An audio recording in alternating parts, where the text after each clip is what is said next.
하나님의 은혜로 구원을 받은 성도들이 어떻게 사는 것이 하나님 앞에 합당한 삶일까요?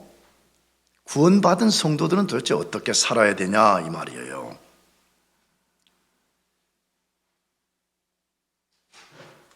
자기 자신을 하나님께 드려야 됩니다. 자기 자신을 하나님께 헌신해야 됩니다. 자기 자신의 모든 것을 들여서 하나님을 섬기며 살아야 됩니다. 그것이 가장 합당한 삶이고요. 그것이 가장 고귀하고 복된 삶입니다. 나는 여러분이 이것을 꼭 믿기를 축복합니다. 어떻게 사는 것이 합당한 것이요? 그렇게 말하면 다시 자기 자신을 누구께 드려야 된다고요? 하나님께 드려야 돼요. 그것이 가장 합당하고 고귀한 삶이에요. 우리 주변에도 너무 많이 보지 않아요. 나는 이번 일어난 일도 그렇고 키르키에인가 거기 일어난 일도 보면요, 인생 뭐가 중요할까? 그 생각을 안 할 수가 없는 거예요. 왜? 우리 모두는 언젠가 인생의 엔드라인에 서야 되는데, 그러면 그 긴 과정 속에 어떤 사람이, 어떻게 산 사람이 제일로 합당하고 고귀하고 복된 거요? 그렇게 말하면 딱 하나밖에 없다는 거예요. 자기 자신을 하나님께 드리는 삶을 산 사람이 가장 위대하다는 거예요. 나 자꾸 성진이 이야기를 꺼내서 여러분이 어떻게 받으실지 모르지만, 나는 이번에 성진이를 떠나보내면서요, 그래서 아시는 분은 몇몇 아는 분들이 있어요. 나는 성진이를 아들이라고 불렀어요. 너무 내하고 이렇게 친밀한, 어쩌면 내 두 아들보다 더 친밀하게 지냈어요. 그러다가 진짜 호련히 가버린 거예요. 호련히 가버린 거예요. 그 엘리야가 승천해 가듯이 그냥 호련히 가버린 거예요. 그러니까 내가 여러분 못지않게 내가 엄청난 지금 마음에 지금 이 구멍이 뚫려버렸어요. 난 첫날 밤에 나는 거의 잠을 자질 못했어요. 왜냐 그러면 너무 고통스러워가지고 말이에요. 그래서 나는 막 욕도 했어요, 성진에게. 야, 이 나쁜 놈아, 너 나에게 이러이러한 거 해주겠다고 약속까지 하고 다 해놓고 너 그렇게 할 수 있냐고. 내가 막 성진이 아파트 창문에 대고 욕도 하고 말이야. 근데 내가 성진이를 생각할 때 든 마음이 뭔지 알아요? 부끄러움이었어요. 그는 일개 학생이었어요. 나는 명색이 이 교회를 담임하는 담임 목사인데 내가 진짜 성진이보다 이 교회를 사랑했는가? 나는 진짜 하나님 앞에서 나 자신을 온전하게 드려서 하나님을 섬겼는가? 이걸 딱 비교를 하는데 너무 부끄러운 거예요.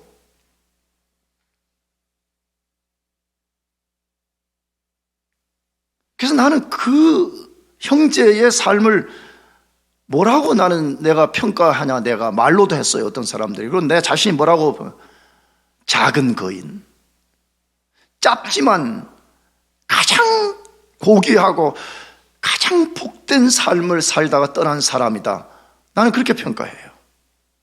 왜? 우리 언젠가는 인생의 엔드라인, 다시 말하면 그리스도의 심판대 앞에 설 것인데 어떤 사람이 가장 잘 산 사람이냐는 거예요.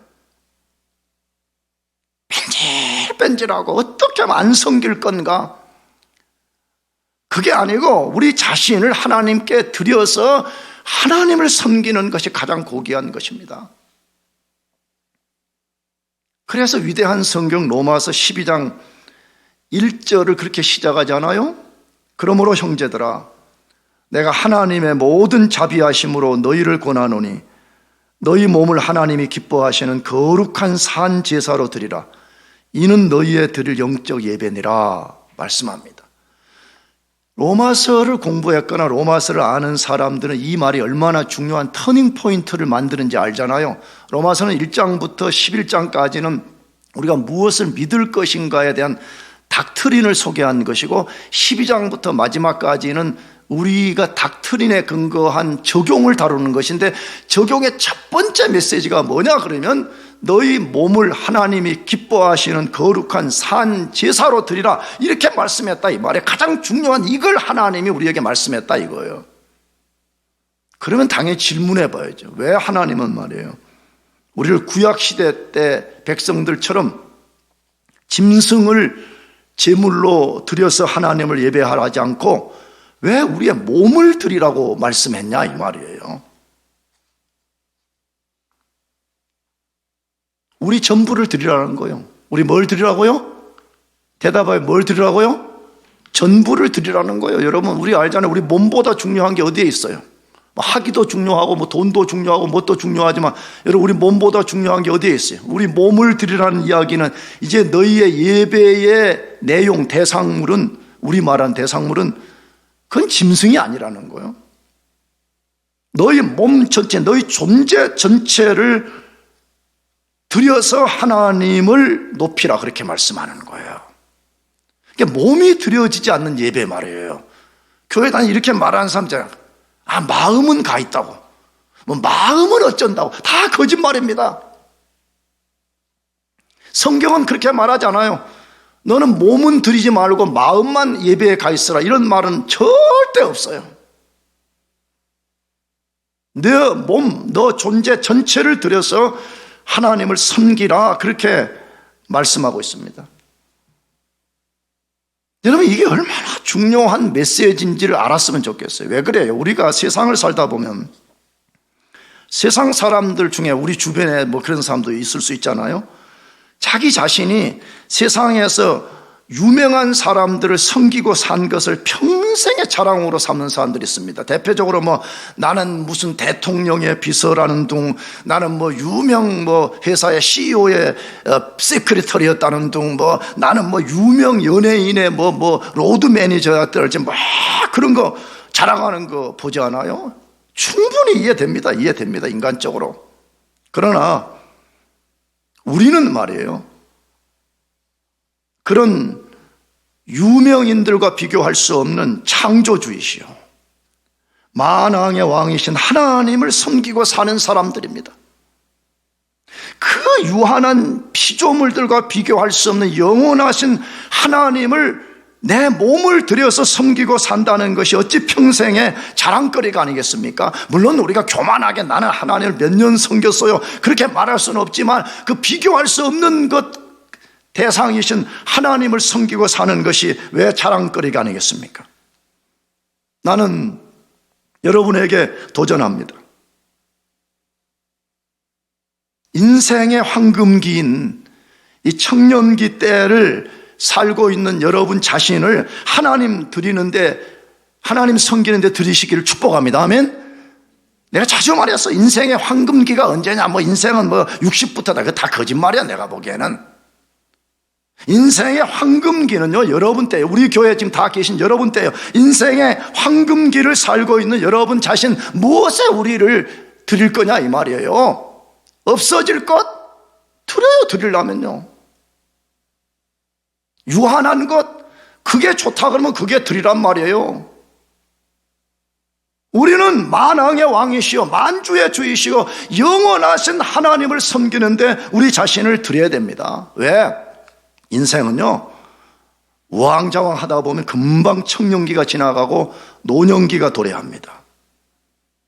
노년기에도 하나님을 섬길 수는 있어요. 그러나 그때는 청년 때 가진 힘, 열정, 이 지적인 능력을 발휘하기가 어려운 때인 거예요.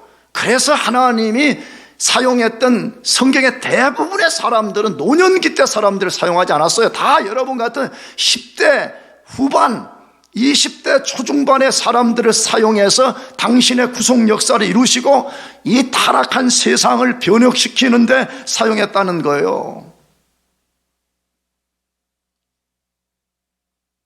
우리가 이 성진이의 이런 현상 앞에 서 있는 우리가 뭘 교훈 받아야 돼요? 그냥 계속 그냥 우울해가지고 그냥 그렇게 사는 것이 교훈이에요? 그게 아니잖아요. 언젠가 우리가 인생의 엔드라인에 맞이하게 될 텐데 어떻게 살아야 되냐는 거예요. 하나님 섬기며 살라는 거예요. 그 어떻게 하나님 섬길 수 있냐는 거예요. 오늘 본문이 그거 아주 알려주는 거예요. 오늘 본문 그거 알려주는 거예요. 배경이 뭐예요? 배경, 백그라운드. 이스라엘 백성이 성막 짓는 것을 마쳤어요. 그들은 출애굽에서 이제 시내산 앞에 머물면서 하나님 모세를 통해 성막을 이렇게 지어라 해서 그 설계도를 따라서 성막을 지었으니 성막을 마쳤어요. 다 지었어요. 그때 12지파의 지도자들이 엄청난 예물을 하나님께 드렸습니다. 이때가 출애굽한 지 정확하게는 2년 1월 8일이었어요. 각 지파의 지도자들이 하루 한 사람씩 그것을 12일간 드렸습니다. 예물의 전체 양은 은이 2400세겔, 금이 120세겔, 소 36마리, 양 144마리, 염소 72마리를 드렸습니다.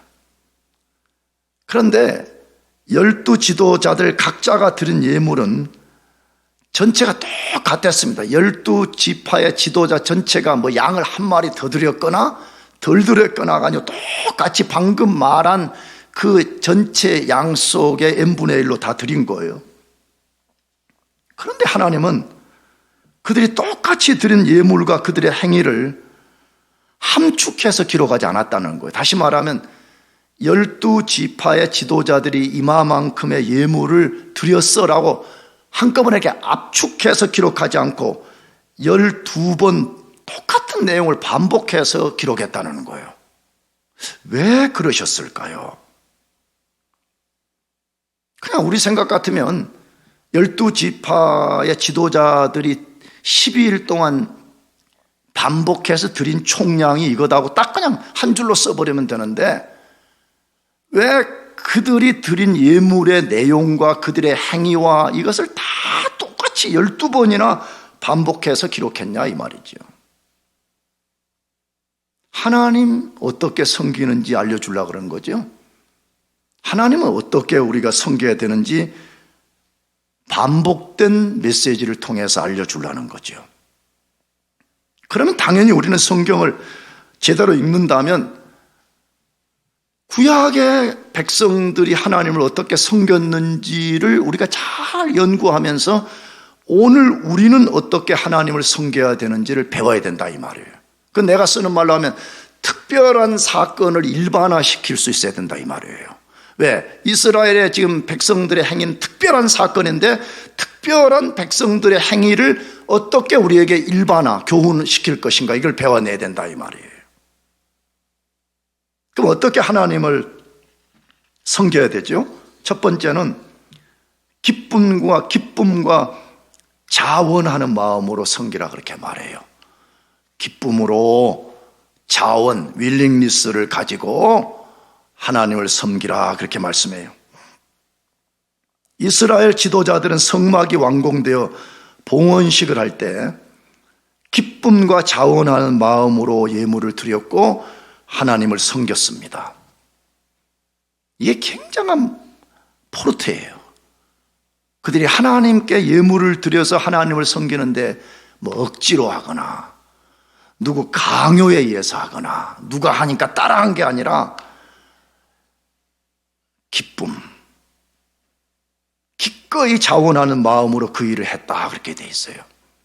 그것이 7장 1절에서 3절 말씀인데 한번 다시 읽어봅시다. 같이 시작.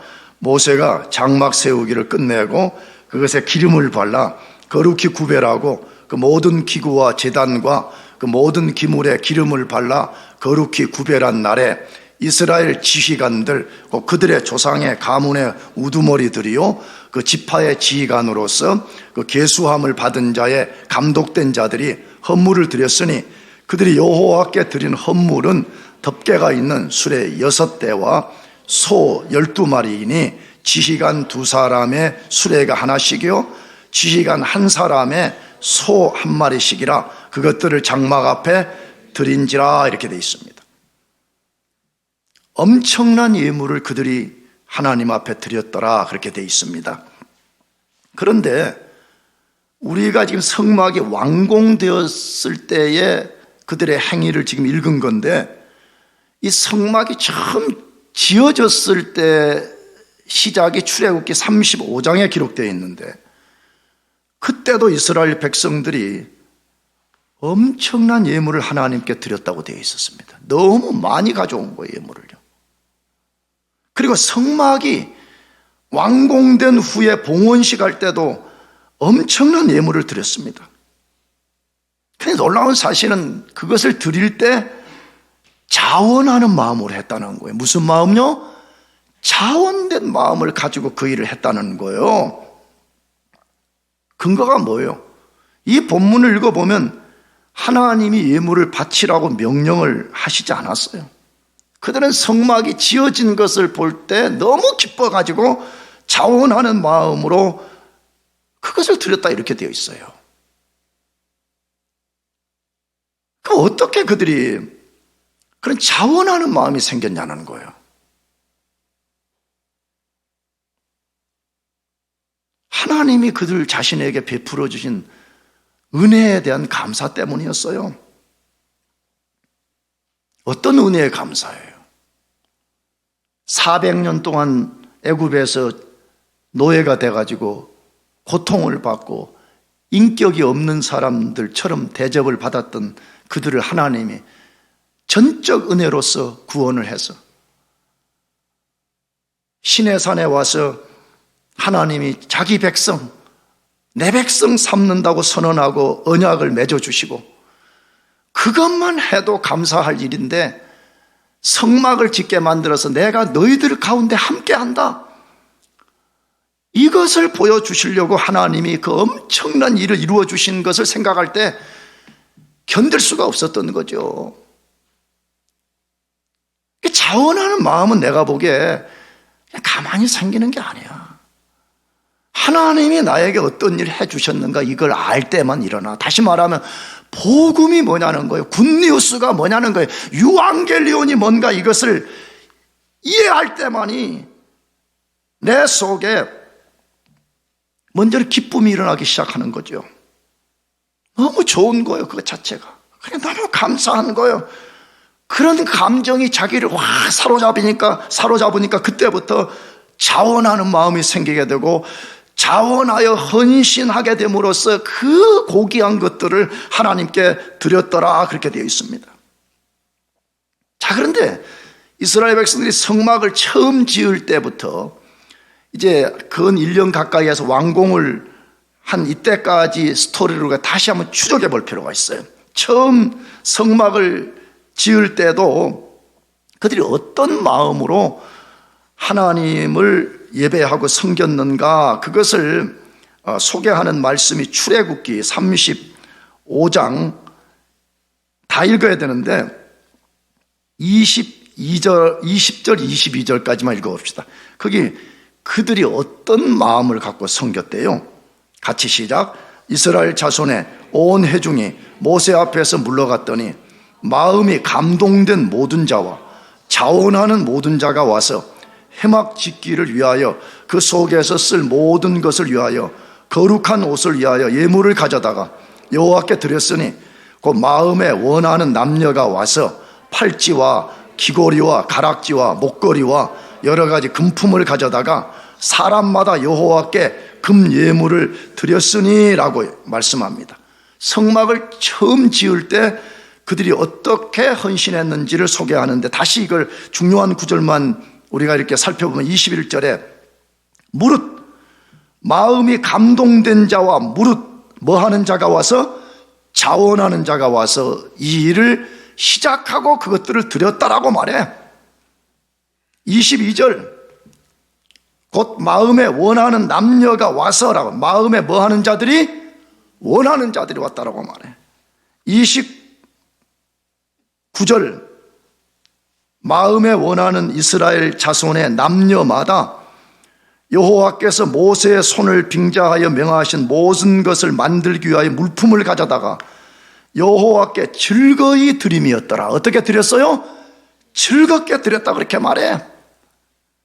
그 다음에 출애굽기 6장 하반절에서 5절, 그러나 백성이 아침마다 자원하는 예물을 연하여 가져오는 고로 모세에게 고하여 가로되 백성이 너무 많이 가져오므로 여호와의 명하신 일에 쓰기에 남음이 있었더라, 이렇게 돼 있어요.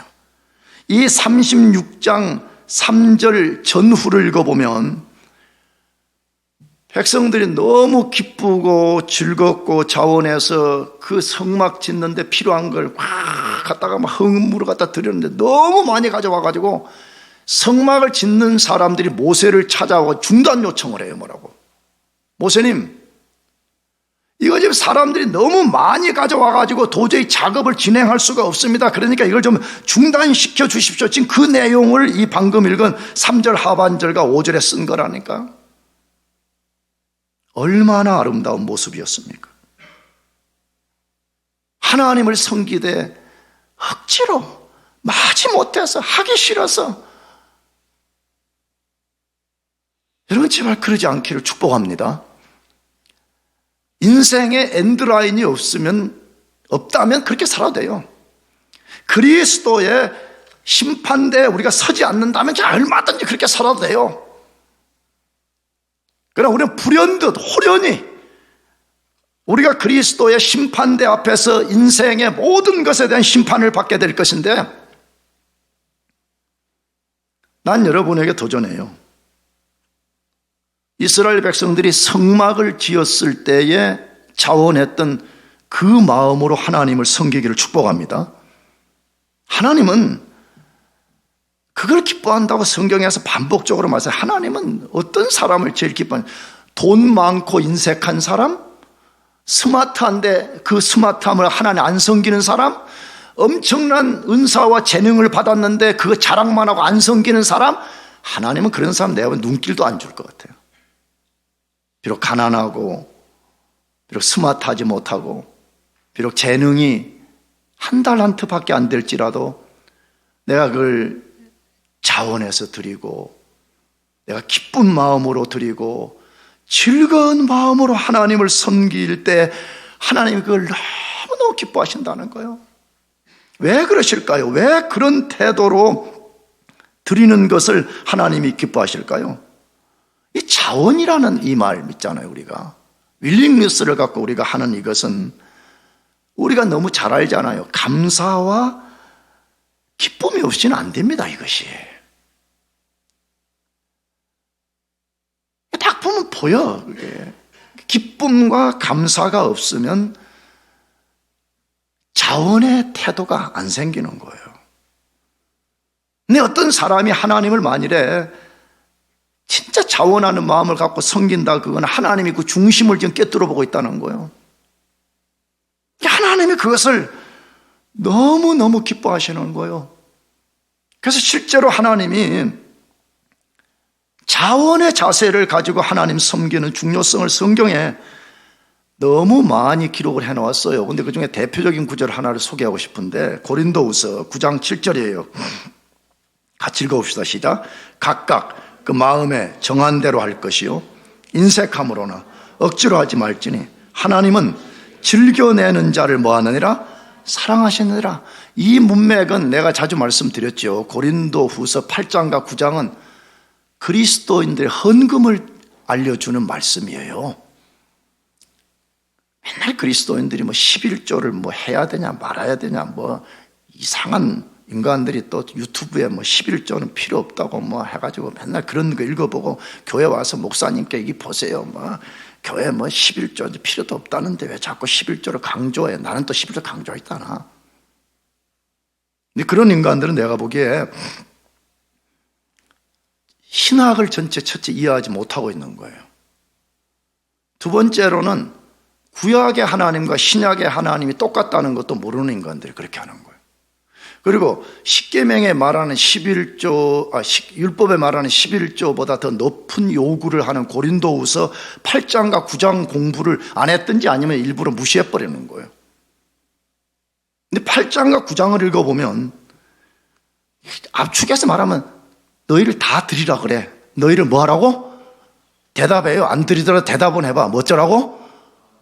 다 드리라고 맞잖아. 그럼 아까 로마서 12장 1절에도 너희 몸을 하나님이 기뻐하시는 거룩한 산제사로 드리라 할 때 그 몸이니까 너희 존재를 다 드리라는 말과, 그럼 고린도 후서와 율법의 십계명이 다 이게 통일성을 가져야지 어느 하나라도 이게 충돌을 일으키면 거짓말인 거잖아요. 근데 고린도후서 8장 9장을 다루면서 9장 7절에 하나님 뭐라고 해? 다시 각각 그 마음에 정한 대로 할 것이요 인색함으로나 억지로 하지 말지니 하나님은 즐겨내는 자를 사랑하시느니라. 나 이거 헌금 더 이상 안 하려고 그래. 왜냐하면 혹시 그런 사람 없겠지만 헌금하라고. 난 그거 설교하는 거 아니에요. 이거는 우리가 헌금을 어떤 원리로 할 것인가를 통해 가지고 우리가 하나님 어떻게 섬길 거냐, 이걸 우리가 교훈 받자는 거야. 아멘. 하나님 어떻게 섬겨야 되는데, 이 말을 헌금을 만약 바꾼다면 인색함으로나 억지로 하지 말지니 하나님은 자원하여 섬기는 자를 뭐하느니라? 사랑하시느니라, 그 말이잖아요.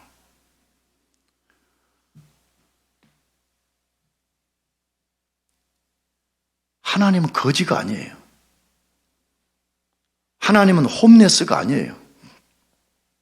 하나님은 뭐 자신이 부족해가지고 우리 보고 그 부족한 부분을 너희가 좀 채워주면 내가 더 좋겠다, 그런 거 아니에요. 하나님은 만물이 창조되기 전에도 성부와 성자와 성령 그 삼위 안에서 모든 것이 충족하고 완전하고 완전한 영광 속에 계신 분입니다. 그럼 우리 보고 즐겨내라, 자원하라, 자원해서 너 존재 전체를 드려라, 그거 왜 그러시는 거예요? 하나님이 뭐가 부족해서가 아니라니까. 나는 이렇게 생각해. 첫째는 하나님 우리 중심 보는 거예요. 하나님 어디 본다고요? 중심을 보는 거예요. 너 진짜 구원의 은총에 감사하냐? 너 중심을 나에게 보이라는 거예요. 두 번째는 뭐예요? 그 사람에게 복이 된다는 거예요. 누구에게 복이 돼요? 자원하고 즐거움으로 하나님을 섬기는 그 사람에게 축복이 되기 때문에 그걸 요구하는 거지, 무슨 하나님이 홈리스인가? 하나님이 무슨 뱅크럽시 된 사람인가? 나는 오늘 예배에 나온 여러분들 모두가 정말 기쁨과 자원함으로 하나님을 섬기시기를 축복합니다. 두 번째로 하나님 어떻게 우리가 섬겨야 될까 할 때 모두가 지속적 자세를 갖고 섬기라, 그렇게 말해요. 모두가 모든 성도들이 무슨 적 자세를 가지라고요? 지속적인 자세. 한 번 하고 끝나고 그런 거 말고 말이에요.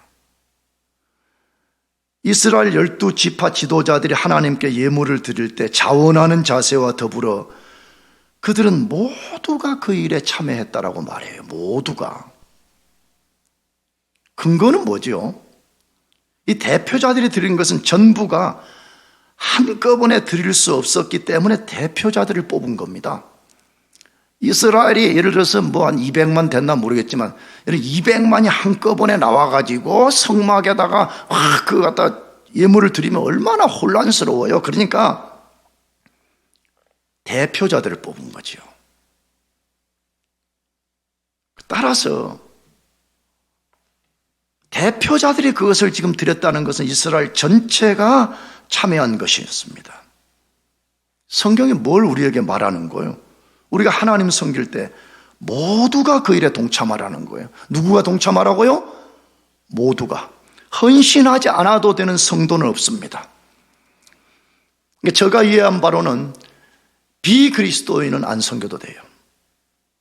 교회는 나오지만 본어교인 안 한 사람들은 안 섬겨도 돼요. 그러나 뭐 어제 교회를 나왔든지 오늘 나왔다가 지금 구원을 받았든지, 만약에 구원을 받았다면 그 사람은 마땅히 하나님을 섬겨야 된다고 말해. 다시 한 번 더 말하면 헌신하지 않아도 되는 성도들은 없다는 거예요. 그냥 구경꾼으로 말해요. 벤치워머로. 주일만 되면 와서 여러분의 의자를 따뜻하게 덮여놓고 또 한 주간 동안 돌아갔다가 식으면 또 와가지고 또 벤치워머로서 예배의 구경꾼으로 살라고 성경은 단 한 곳도 말하지 않는다 이 말이에요. 모두가 하나님을 섬기라 그렇게 말씀해요. 그런데 다른 성경에도 그렇게 말씀한다. 이게 빌립보서 1장 27절을 같이 읽어보겠습니다. 시작. 오직 너희는 그리스도의 복음에 합당하게 생활하라. 이는 내가 너희에게 가보나 떠나 있으나 내가 한 마음으로 서서 한 뜻으로 복음의 신앙을 위하여 협력하는 것과 이렇게 돼 있어요. 이건 바울이 감옥 안에서 빌립보라고 하는 교회 성도들에게 보낸 사도의 편지인데 뭐라고 말해? 내가 너희에게 가보나 떠나 있으나, 그러니까 내가 너희들이 실제 가서 너희 얼굴을 보고 같이 있을 때나 아니면 내가 지금처럼 떠나서 이렇게 너희와 이렇게 독립되어 있는 상태에 있으나 너희는 한 마음으로, 무슨 마음으로? 한 마음으로 서서 한 뜻으로 복음의 신앙을 위하여 협력하라 그렇게 말씀해요. 그렇게 합시다 하면 그렇게 하라고 하나님이 말씀하잖아요. 하나님이 지금 기록된 말씀을 통해서 나와 여러분에게 말씀하는데 이 말씀에 귀를 닫고 말씀은 말씀인 거고 나는 내 고집대로 살겠다. 그렇게 살으라니까.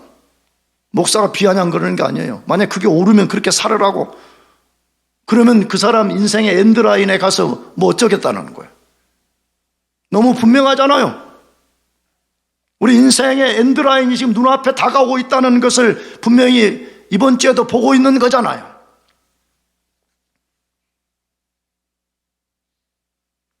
또 다른 성경 베드로전서 4장 10절에 같이 읽어봅시다. 시작. 각각 은사를 받은 대로 하나님의 여러 가지 은혜를 맡은 선한 청지기 같이 서로 봉사하라. 자, 이 말씀의 시작이 뭐예요? 각각 뭘 받은 대로. 이건 무슨 말이에요?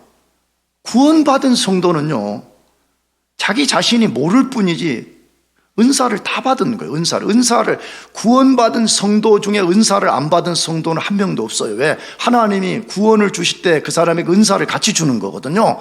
그런데 자기가 뭘 받았는지 모를 뿐이지 다 은사를 받았다 이 말이에요. 근데 그 은사 받은 성도를 향해서 뭐라고요? 여러 가지 은혜를 맡은 선한 청지기 같이 서로 뭐하라? 봉사라 그러잖아요.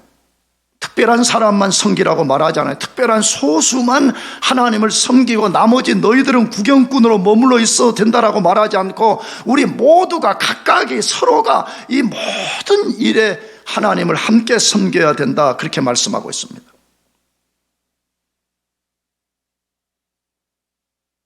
그렇게 해요. 그렇게 하는 것이 내가 볼 때는요, 여러분 인생이 가장 고귀해지는 거고요, 가장 큰 복이 돼요.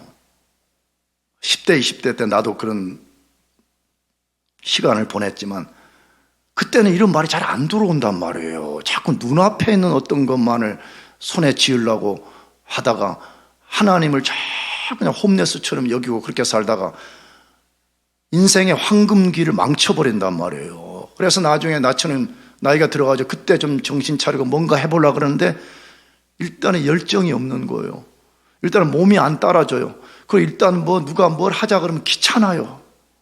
야, 이 추운 날 뭐 이런 거 하냐, 더운 날 이런 거 하냐, 뭐 배고픈 날 이런 거 하냐, 뭐 분위기도 안 좋은데 하냐, 무슨 환경이 안 좋은 온갖 핑계를 대다가 그냥 죽는 거예요.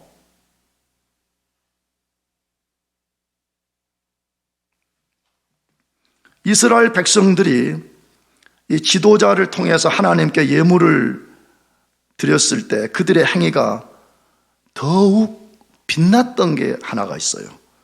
그것이 뭐냐면 그들이 지속성을 가졌다는 거예요. 뭘 가졌어요? 지속성. 모두가 그 일에 동참을 했지만 그들의 행위를 더욱 빛나게 한 것은 그들이 지속성을 가졌다는 것이에요. 그들이 그렇게 한 사실을 보여주는 말씀이 7장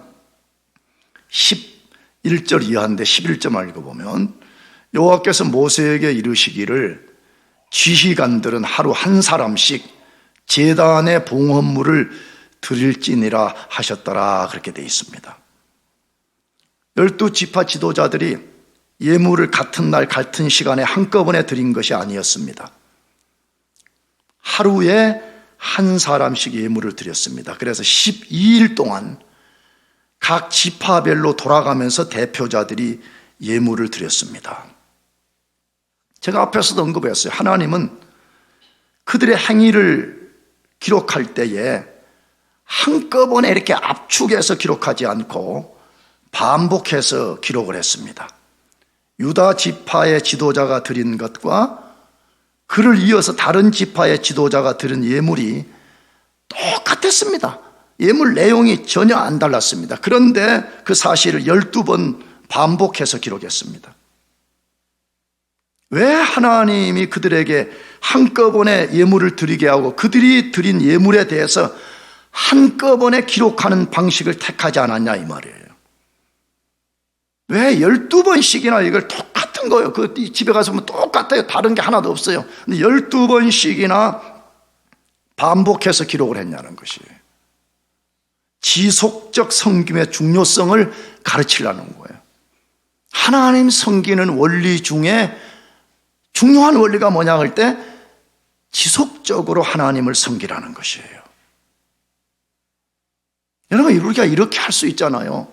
어느 날 좀 기분 좋고 신앙 감정이 좀 좋으면 막 하나님을 막 잘 섬기는 것처럼 하다가 뭐가 또 뒤틀리면 또 하나님 안 섬기는 사람처럼 업앤다운이 이렇게 심한 거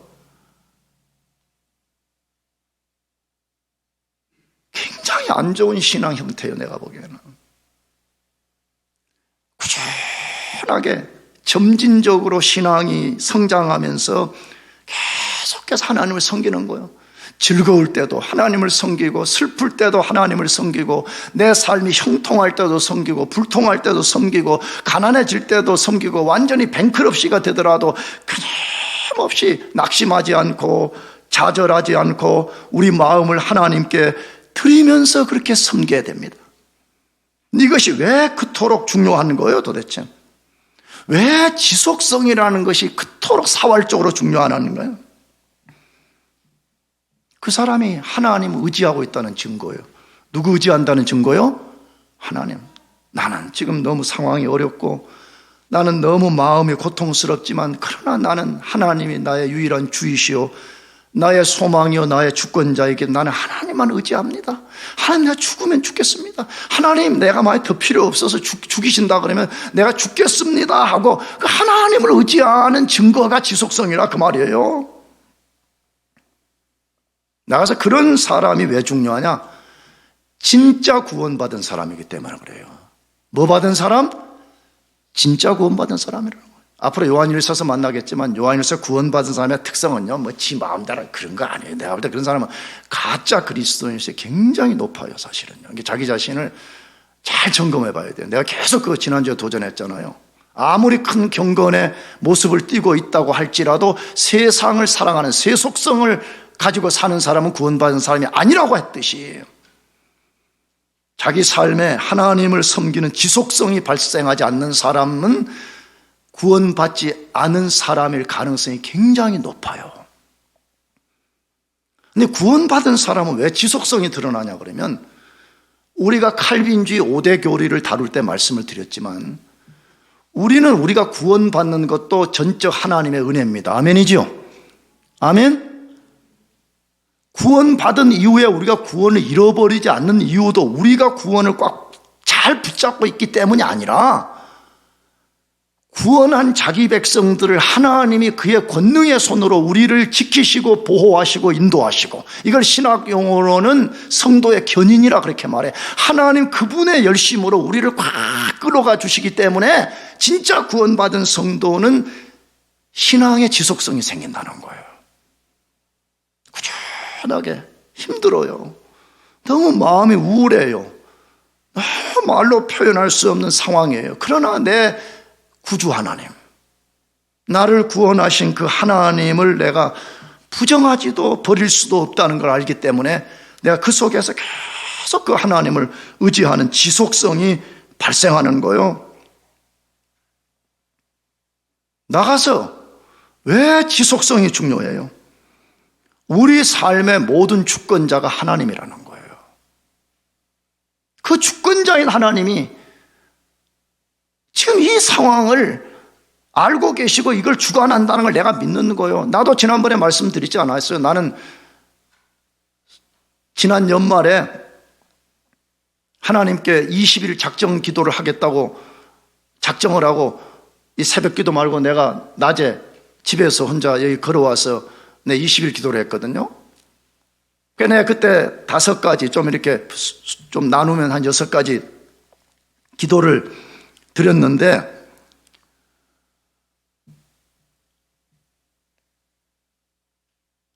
내가 상상하지 않던 상황이 연말에 내 앞에 펼쳐졌었어요. 16년 목회하면서요, 최고의 고통의 시간을 보냈어요. 근데도 내가 그것을, 아니, 하나님 안 섬겨. 나 하나님 이제 버려버릴 거야, 이제.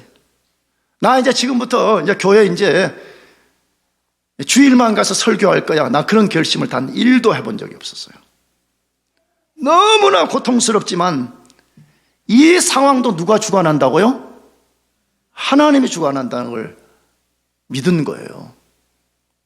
왜 참새 한 마리가 땅에 떨어지는 것이 하나님의 허락이 없이 떨어질 수 없다 그러면 내가 16년 동안 목회하는 동안에 내가 가장 고통스러운 순간을 맞이했는데 이것도 하나님이 주관하시고 이것도 하나님이 아실 것이라는 것을 내가 믿었기 때문에 내가 원하는 대로 응답이 안 왔지만 난 낙심하지 않았어요. 그것 때문에 나는 더 이상 이제 목사 안 해. 나 그렇게 하지 않았어요. 언젠가 이 상황을 향한 하나님의 뜻이 무엇인지를 나에게 아니면 우리 모두에게 드러내는 날이 오겠지. 하나님의 주권을 인정하는 사람은 낙심된 상황을 만나, 절망의 상황을 만나, 위기의 상황을 만나, 그러나 우리는 포기하지 않아. 왜? 그 상황을 하나님이 주관하시는 믿기 때문에. 아멘. 그래서 성경은 우리 보고 아무리 어려워도 아무리 힘들어도 포기하지 말고 지속성을 가지라고 말해.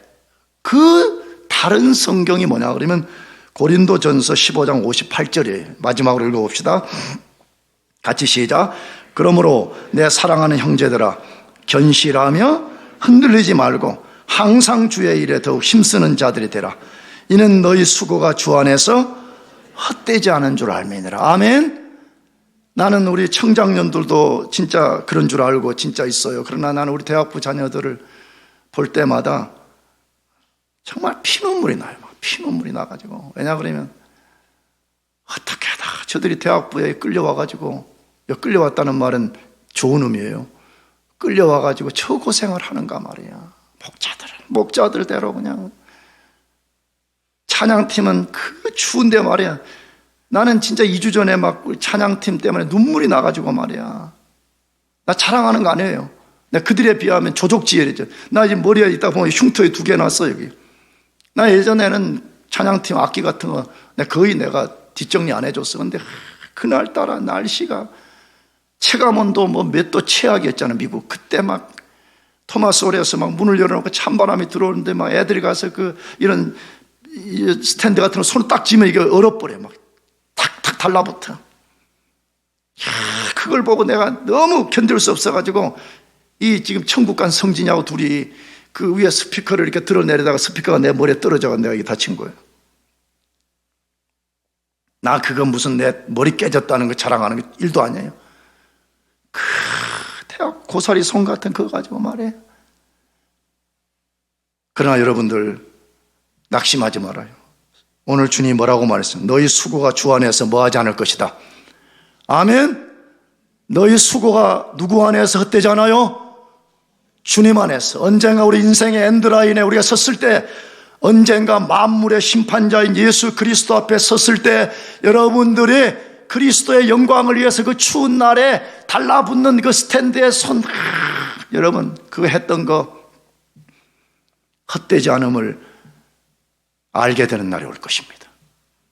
아니 꼭 무슨 대학부 아니어도 말이에요.